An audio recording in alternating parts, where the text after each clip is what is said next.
Hey guys, in this video I'm going to show you how to remove the channel violation on your YouTube channel. In this case I've received a community guidelines strike, and what you can do is actually go in here, press this warning button, and then from there it says we've got a channel violation, community guidelines violation. You can take policy training which will remove the warning after 90 days, and from there this is the video that got striked. You can press that button there, take action, take a look at the content. It was because I actually included a link to a sports betting app or a sports betting website called Coral, which is a big betting website in the UK, but for whatever reason, Google has not approved it, so I got a strike for doing that. So I've learned my lesson. But to remove this strike, what you actually have to do is go down here, take action, and then this gives you the option to take the policy training, which is just 7 quick questions. Might take 5 minutes to complete all the questions, and then it will remove the warning after 90 days or so. So let's take the training right now. About the training, there's 7 questions. It'll last 15 minutes. So guys, question number 1. In a video, Abdul explains how to purchase a regulated pharmaceutical without a prescription. He shares a link to an online pharmacy that sells this drug and doesn't require prescriptions. Is this a violation? Quite clearly, yes, it is. That's correct. Abdul shares a link to purchase pharmaceuticals without a prescription, which is not allowed. So then we would go down to next. WBN is a local news station. They run a story about the danger of police pranks, in which they show a clip of someone calling in a threat to the police to get a police team sent to their friend's home. WBN talks about how these pranks have resulted in people getting seriously hurt during encounters with the police. Is this a violation? Well, it's providing more context, as a documentary sort of style, and it's telling you about the warning. So I would say this is not a violation. Let's see. That's correct. Although this shows a dangerous prank, the video provides educational and documentary context and discourages the activity by describing its dangers. Then we go down to next. Desta re-uploads a video promoting a known financial scam that has resulted in viewers losing money and having their personal identifying documents stolen. She includes warning, watch out for this scam in the title, and provides tips on how viewers can protect themselves from being scammed in the voiceover. Is this a violation?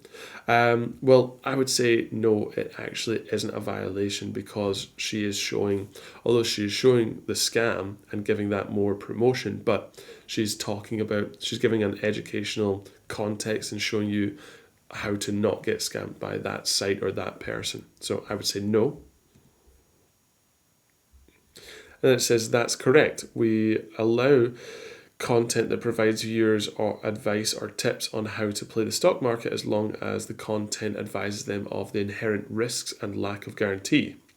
But that's a warning sign right there. It said that my answer is correct, but I need to try again for some reason. So I will go here and press this one, although I know this is wrong. And then that says not quite, but a tick mark. So for some reason the software is not correct. But anyway, let's go down to the next question. We know the real answer anyway. So question number 4. Martin films a review of his favourite strains of marijuana. He gives a shout out to his favourite marijuana store and adds a link to their website in the video description, where viewers can purchase the same products Martin reviewed. Is this a violation? Yes, it is. That's correct. Martin's link in the video description facilitates the sale of soft drugs. Marijuana is considered a soft drug. So let's go down to next. A gaming channel uploads an informational video about how logins for a popular video game get stolen. The host demonstrates how to create a fake landing page to collect login details for video game accounts for unsuspecting users. So you're essentially scamming people right there. That is a complete violation. So you would press, yes, this is a violation. Check. That's correct. Even though this video has educational content, the content shares instructions on how to collect login data. Remember, certain content isn't allowed on YouTube, even if it has context added. Go down to next. Question number 6.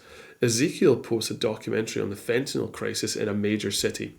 During the video, Ezekiel shows clips of people consuming hard drugs on the street and interviews several of them about their experience. Ezekiel shares statistics on the increase in overdose deaths in the city in the past 12 months. Select all correct answers. This video violates the policy because it shows someone using a hard drug. Technically, it does show someone using a hard drug, but it provides context and why this is bad and leading to people's death. So that's fine. It is not a violation because the video promotes the documentary context. I would totally agree with that. I would say that's correct. And then the bottom one here, this isn't a violation because the content doesn't facilitate the sale of hard drugs. I would disagree with that. So let's go to check. And we can see that's correct. This content shows someone using a hard drug, but it is shown as part of a documentary and provides context to help viewers understand the clip. Okay, let's go down to the final question. Question number 7. A news reporter uploads a video to a news station channel. The video shows a footage of a thief caught in the act tampering with a parking meter to steal money from it. The clip shows the thief using a tool to adjust the meter setting, then cuts to a clip from the reporter describing rampant parking meter theft. The clip does not provide instructions for how to replicate the theft. So select all the correct answers. This is a violation because it shows someone stealing. No, because it provides documentary context. This isn't a violation because it's a news story.